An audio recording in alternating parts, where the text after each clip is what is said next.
En este curso hay conectados en este momento 13 estudiantes. La monitora del curso, ¿quién es? Me recuerda su nombre, que aquí no tengo anotado el nombre de mi monitora. Por favor.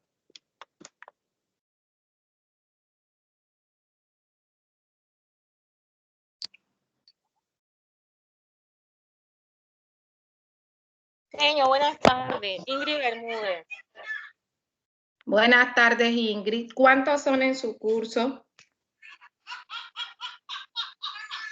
Somos 17, 16.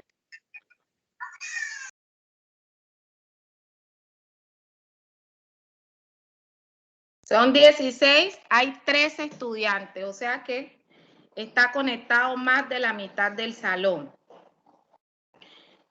Ustedes como curso, el día de hoy están escuchando sus clases común y corriente, ¿cierto?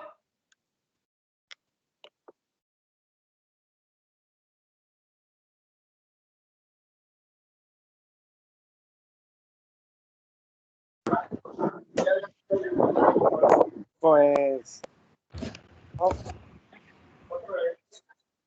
profe, muy buenas noches. Buenas noches. Habla el alumno Jair García. Jair, sí. Profe, pues yo me conecté para ver si de pronto nos conectábamos, porque tenía entendido, me habían hecho saber de que habían mandado como un comunicado a los profesores donde decían que no iba a haber clases estos 2 días debido a las manifestaciones del paro. Entonces, ya que usted está conectada, quisiera saber qué tiene de cierto eso, porque en algunos salones, algunos compañeros me han dicho que ellos no tienen clase. No sé qué cierto tenga eso. A nosotros oficialmente la universidad no nos ha emitido ningún comunicado ni la decanatura de que no hay clases. Yo esta semana di clase el lunes, el martes. Ayer miércoles, un grupo de estudiantes, el curso con el que tenía clase me escribió que ellos querían ir al paro, que yo qué consideraba si hacíamos clase o no. Yo les dije, primero, pues yo soy una sola persona y ustedes son un grupo.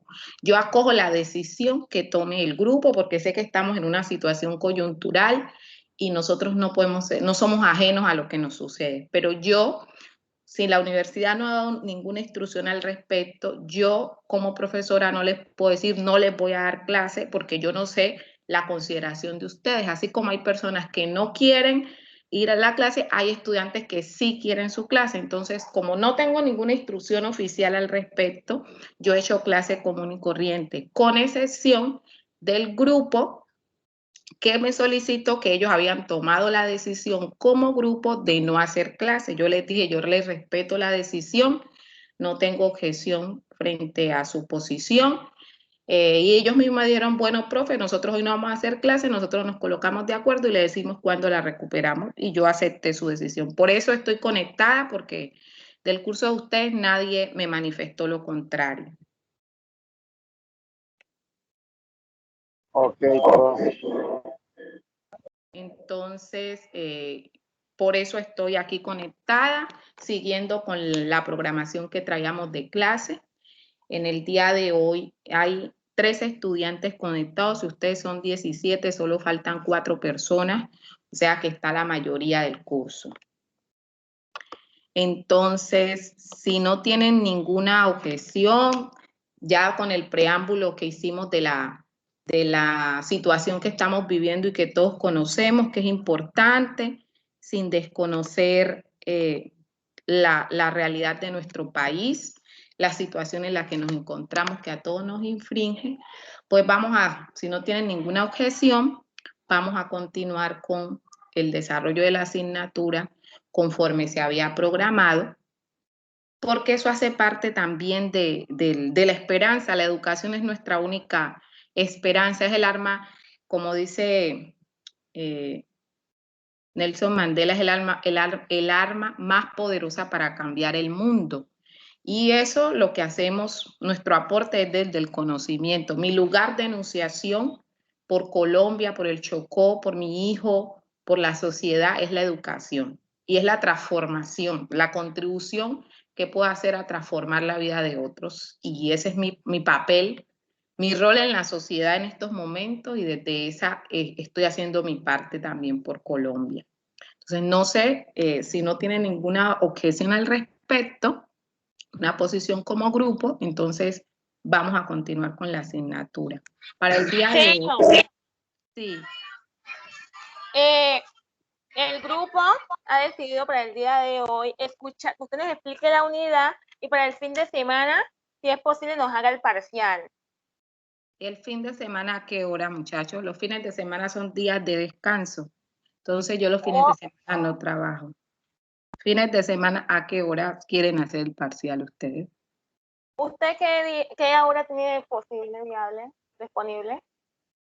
No, ustedes propónganme la hora porque yo no puedo estar. Lo que pasa es que cuando yo hago un parcial, yo no me desconecto. Yo estoy allí hasta que los estudiantes terminan de hacer el examen, por si tienen alguna inquietud, porque se les cayó el internet, porque no entraron. Entonces, por eso les pregunto cuál sería su disponibilidad, porque, por ejemplo, yo un sábado no puedo quedarme hasta 7 de la noche, 8 de la noche para hacer un examen con los estudiantes. Y como aquí la mayoría trabaja, entonces después no quiero que eso sea excusa, que es que a esa hora yo no puedo. Por eso me gusta hacer todo solo en la hora de clase, para evitar situaciones irregulares. Porque de pronto 2, 3 que no pueden hacerlo el sábado, entonces después dicen que los evalúen la hora que no era, etcétera. Arlen y Barwen. Mi profe, buenas noches. Buenas noches.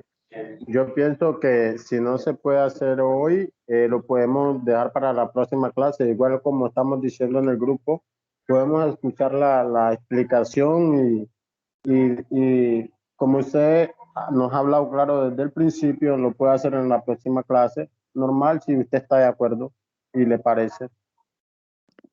Yo prefiero que sea en horario de clase por respeto a ustedes y por respeto a mí, porque ya tengo la experiencia. Ustedes aquí dicen algo y luego cuando a alguien se le presenta alguna situación excepcional, utiliza eso como su argumento.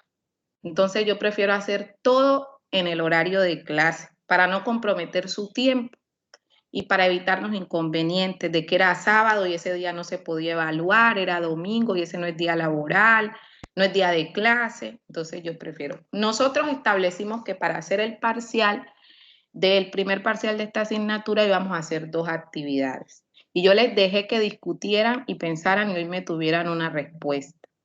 La primera actividad es un quiz que vamos a hacer el día de hoy.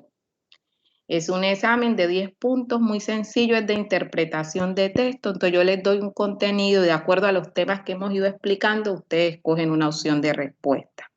Es un examen en formato de test electrónico, entonces simplemente hay que darle clic a una opción. Tienen, normalmente como son 10 preguntas, doy media hora. La idea era que lo iniciáramos a hacer a las 7 de la noche, para que a las 7:45 que termina la clase, ustedes ya hubiesen podido terminar. Pero como se conectaron tarde, entonces, y la situación que tenemos. 1, 2, quiero también que me manifiesten qué decisión tomaron frente a la segunda parte del primer parcial. A ver, Dianer. Mi profe, la compañera Diana Díaz tiene inconvenientes con el sistema, se le cayó el internet. Sí, mi amor. No hay ningún problema. Ok, gracias. ¿Qué decisión tomaron frente a la segunda parte del primer parcial? Señor, buenas noches. Buenas noches. Le habla Robertson Curi Mosquera. Rogerson, sí, señor. Señor, la verdad la primera vez que tuvimos la clase no tuve la oportunidad de conectarme. Esa que de internet a veces falla mucho. Y pues según escuché que se habla de una exposición. Pues yo con todo respeto digo que no me parece el tema de la exposición por el tema de la conectividad, porque es que hay veces que usted sabe que eso es muy difícil, y más en la hora de la noche, de que hay tanta saturación de internet. Entonces creo que es muy difícil. ¿Sí me entiende, señor? No sé qué piensan los demás compañeros, lo digo por mí, porque ya ha pasado. En el otro semestre siempre se tornaba difícil con el tema de las exposiciones, por lo que le acabo de plantear, por el tema del internet, que cayó el internet, que no le abre el micrófono al otro. Entonces yo creo que el tema del parcial, no sé si usted manda un trabajo para complementar el segundo corte, no sé usted qué diga. Yo les dije desde la semana anterior que tenían la opción de hacer un mapa conceptual sobre la evolución histórica del derecho ambiental. Me parece mejor. Entonces, les dije que hoy me trajeran una decisión. Nosotros lo hablamos en la clase anterior. Yo se los manifesté. Esperaba que me... Por favor, Robinson, apague su cargador. Iniciara de una vez con presentándome o me hubieran escrito al correo, profesora, esto es lo que vamos a hacer. Entonces, el curso no me ha manifestado nada, he sido reiterativa en preguntarles desde el principio cómo quieren evaluarse. Lo he hecho de manera flexible, les he dado opciones. Incluso cuando votamos, les dije qué propuesta tienen. Y no han tomado una decisión. Quedamos en la clase anterior que hoy lo íbamos a hacer. Lo que yo pienso es lo siguiente. Como ustedes no han decidido, o al menos no me han manifestado la próxima clase, vamos a hacer clase, vamos a hacer el examen. Yo voy a explicar aquí los dos temas que ustedes ya tienen. Recibieron el segundo material, ¿cierto? El que habla de la evolución histórica, ¿me pueden confirmar? Sí, profesora. Bueno. Sí, profe. Bueno. Profesora, profe, Sí, pero aquí ya donde habemos, creo yo, la mayoría de los compañeros podemos tomar la decisión de lo que acaba de decir el compañero Robinson Curi, porque es totalmente cierto, y tomar la decisión que usted dijo de hacer el mapa conceptual como para complementar. Ya estando prácticamente todo aquí, podemos tomar esa decisión. es que También estoy de acuerdo. se supone que eso era lo que debían haber hecho desde hace rato y votar y hoy decirme, profe, esta es la opción porque yo la planteé desde la semana anterior, ¿o no? ¿Es cierto o no es cierto? Sí, profesora, usted tiene profe. razón. Yo creo que tal vez le faltó a la monitora, con todo respeto, de ponerlo en esa situación para que nosotros escogiéramos cuál de las dos opciones queríamos plantearle el día de hoy. Creo que eso fue falta de comunicación tal vez con la monitora con el grupo. Bueno, entonces votan por no hacer el mapa conceptual de la evolución histórica del derecho ambiental. Sí, yo sí, señora. Los que estén de acuerdo, levanten la mano en el WhatsApp. Estoy de acuerdo, señor Robinson Curi. Han votado 2 personas, 3, 4. Señor Robinson Curi, de acuerdo. Levante la mano levante la mano, compañero, en el chat. En el chat, para que todos vean lo que quedó.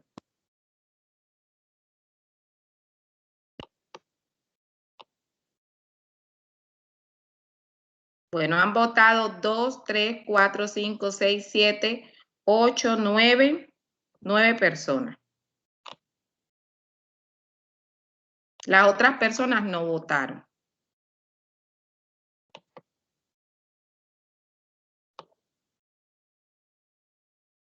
Señor, pero 9 es mayoría, ya que somos 16. Entonces quedaron que van a hacer el examen de la siguiente manera, el primer parcial. El próximo jueves vamos a hacer el examen que no hicimos hoy. Y la clase siguiente, entonces entregan el mapa conceptual. Mañana les voy a mandar una instrucción diciéndole que es un mapa conceptual. ¿De qué tema? El tema es de la evolución histórica del derecho ambiental. ¿Qué aspectos voy a tener en cuenta para la calificación? Y el correo donde deben remitirlo y el plazo máximo de entrega. ¿Listo?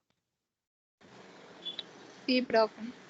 Bueno, entonces vamos a terminar de explicar los temas de la clase anterior. Pueden bajar la mano los que ya no la tenían levantada.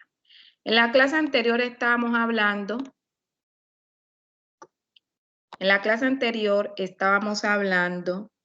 de las corrientes, estamos en la unidad 1, definiendo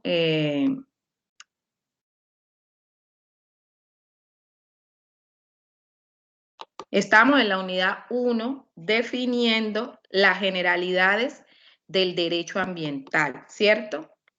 Y vimos que era derecho ambiental. Diani tiene la mano levantada, ¿quiere decir algo? No, mi profe, ya la había bajado. Bueno, estábamos definiendo qué era derecho ambiental, las características del derecho ambiental, la finalidad del derecho ambiental, el objeto del derecho ambiental, qué actividades regulaba el derecho ambiental, y quedamos en ese análisis de cómo se mira el medio ambiente en esta disciplina. Hablamos también de las características del derecho ambiental. Y quedamos en cómo se mira el derecho, el medio ambiente como objeto o como sujeto. Como objeto o como sujeto.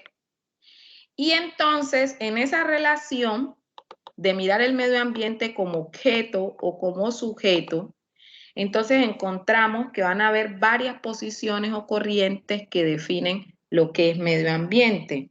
Si se mira desde un punto de vista estricto, cuando hablamos de medio ambiente se refiere a los recursos naturales renovables y no renovables. Allí entonces el medio ambiente puede ser objeto o no de protección, y lo vamos a encontrar en la Ley 23 del 73, en el artículo 2, y en el Decreto Ley 2811 del 74, artículo 3. Allí podemos mirar si el medio ambiente es, en un estricto sentido, se puede mirar como recursos naturales renovables o no renovables. En estricto sentido, si a mí me preguntan, ¿qué es medio ambiente? Es todo lo que es exterior al ser humano, recursos naturales renovables y no renovables. Así lo mira nuestra legislación.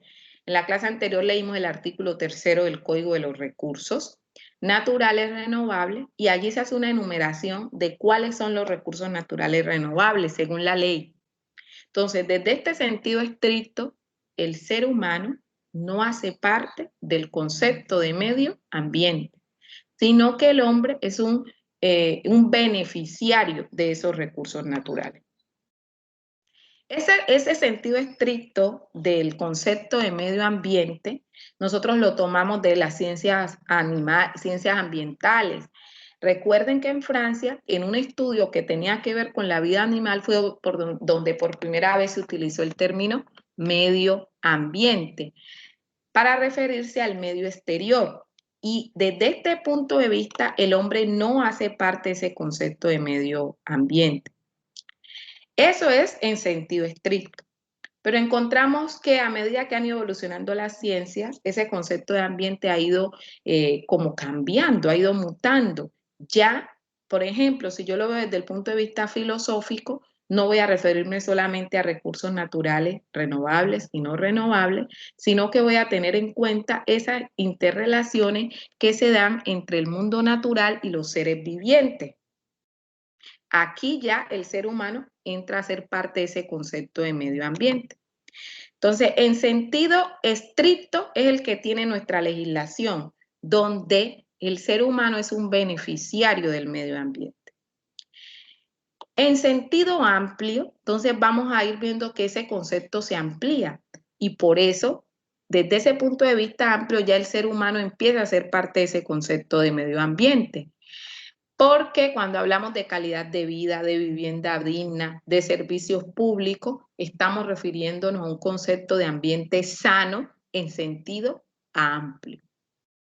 Hoy ya sabemos que si se discute si es objeto o es sujeto, esto no es absoluto, es un concepto que no es único y acabado, y va a depender de la posición filosófica en la que yo me ubique para poder decir si el medio ambiente es o no objeto o es sujeto. Hoy en día la legislación colombiana, las leyes, los decretos, hasta nuestra misma Constitución, está positivizado. Positivizar quiere decir que está en las normas. Ese concepto de medio ambiente, concepto de naturaleza, es un concepto legal porque el ser humano no hace parte en sí de él, sino que se beneficia. Entonces, desde ese punto de vista legal, el ser humano, el concepto que nosotros tenemos de medio ambiente es un concepto estricto, donde el ser humano es un beneficiario en la legislación, pero estamos encontrando cambios en los que nos están llevando a analizar esa otra posición del medio ambiente. Y ahí el ser humano hace parte. En esas posiciones es que el ser humano el medio ambiente se convierte en sujeto de protección, se amplía ese concepto. Y lo hemos visto, nosotros para el segundo parcial vamos a analizar la sentencia del Río Atrato, lo hemos visto en sentencias como la del Río Atrato, en la del Río Cauca, lo hablamos en la clase anterior, los bosques del Amazonas, el páramo de Pisba, en el Parque Isla de Salamanca, en el Parque Natural de los Nevados, que ha sido declarado como sujeto de derecho, incluso un proyecto de ley para reformar la Constitución, precisamente por la visión que tiene nuestra Constitución. Ojo, el hecho de que el medio ambiente se mire en sentido estricto no quiere decir que no se protege la naturaleza. Recuerden que sí, porque la legislación ambiental, el derecho ambiental surgió con una finalidad sanitaria, es decir, dirigido a garantizar el bienestar y la salud al ser humano. Esta evolución que ha traído la jurisprudencia en el caso de Colombia, porque en otros países, por ejemplo, como en Ecuador o en Bolivia, allá desde la Constitución la naturaleza es sujeto de derecho, en Colombia no. En Colombia nuestra legislación, la naturaleza es vista como objeto de derecho. Donde empieza a ser vista como sujeto de derecho es en la legislación, es en la jurisprudencia, y ya vimos sentencia, principalmente fue la Corte Constitucional, pero ya está en la jurisprudencia de la Corte Suprema de Justicia y de tribunales administrativos. ¿Qué significa que sea sujeto de derecho? Entonces, implica que acá el medio ambiente, la naturaleza, tiene un valor que es diferente al valor instrumental. Para saber si es objeto o es sujeto y cómo entender el medio ambiente, si tiene un valor en sí mismo considerado o no, entonces surgen unas corrientes filosóficas. Esto lo hablamos en la clase anterior. Hay dos corrientes básicas, el antropocentrismo y la teoría de la ética o de la ecología profunda. Antropocentrismo, que es la corriente filosófica o el enfoque filosófico más antiguo desde la misma existencia de la humanidad. La clase anterior leímos el Génesis, ¿cierto? ¿Alcanzamos a leer el Génesis en la clase anterior? ¿O no? ¿O no se acuerdan? ¿O no lo hicimos aquí en este curso? No, Sí, señor. No, señora. Sí, yo creo que sí. Sí, Usted leímos los el libro habló del Génesis. ¿Se sí lo acuerdan? leímos. Usted los habló de las religiones antiguas, que lo habló que el Génesis y las religiones docentes se enfocaban más en la corriente antropocéntrica. Sí nos explicó eso. Que el hombre era el centro de todo. Que el hombre era el centro de todo. Que el hombre era el centro de todo. ¿Alguien puede buscar el libro en la Biblia? ¿Tienen una Biblia a la mano o allí en la misma internet? O si no, yo la leo. ¿Alguien lo puede hacer o yo lo leo?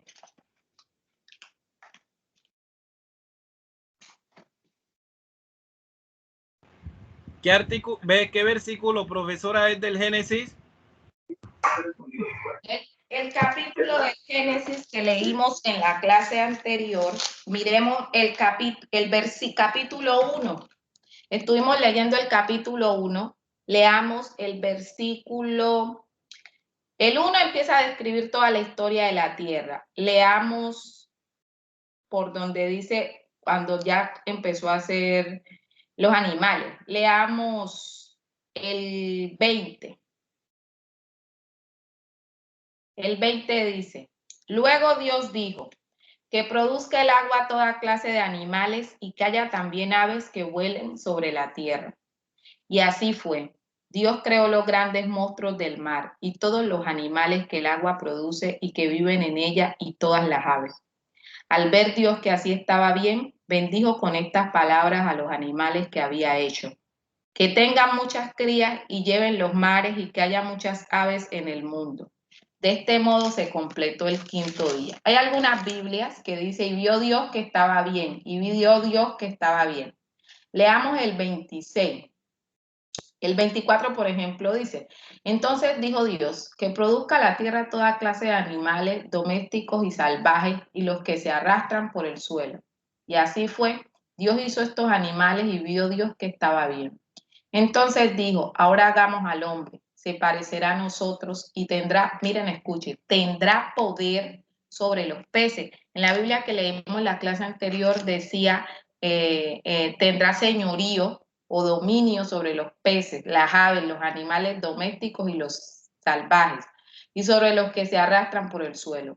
Cuando Dios creó al hombre, lo creó parecido a Dios mismo, hombre y mujer los creó y les dio su bendición.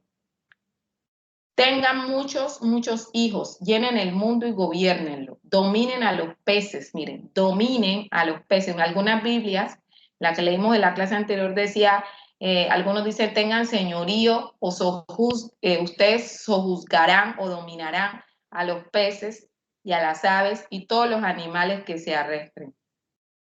Después dijo, miren a ustedes, les doy, escuchen, todas las plantas de la tierra que producen semillas y todos los árboles que den fruto. Todo eso les servirá de alimento. Pero los animales salvajes a los que se arrastran por el suelo y a las aves les doy la hierba como alimento. Así fue, y dio Dios que todo lo que había hecho estaba muy bien. De este modo se completó el sexto día. Entonces, luego pues sigue el séptimo día y etcétera. Si ustedes ven este capítulo de la Biblia, Dios le dio al ser humano, hombre y mujer, el poder sobre la tierra, le dio el poder sobre la tierra, sobre todas las especies, le dio el poder para crecer, multiplicarse y dominar las especies. Entonces, esa es una visión muy antropocéntrica. ¿Qué significa el antropocentrismo? Una corriente filosófica en la que el hombre, el ser humano, más que el hombre, el ser humano, hombre y mujer, es el centro de todas las preocupaciones. Desde el antropocentrismo, el hombre cuida, el ser humano cuida la naturaleza. No es que la quiera destruir en su totalidad, porque si la destruye, se destruye él. El antropocentrismo pregona que la naturaleza no tiene un valor en sí misma considerado. Su valor es instrumental. ¿Y cuál es el valor? Que esa naturaleza está allí, hay que cuidarla, hay que conservarla, hay que protegerla, porque de ella depende el bienestar y salud del ser humano. Por eso se dice que su valor es instrumental. El ser humano desde su racionalidad cuida, conserva la naturaleza, ¿para qué? Para que él pueda tener bienestar y salud.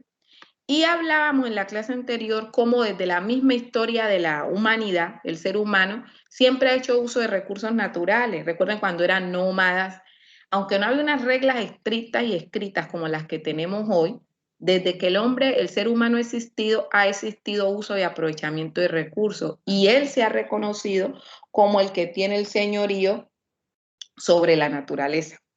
Entonces, desde ese punto de vista, el antropocentrismo pregona que el ser humano es el que domina la naturaleza, el que tiene el poder sobre ella y la naturaleza no tiene un valor en sí misma, sino que la naturaleza tiene un valor instrumental.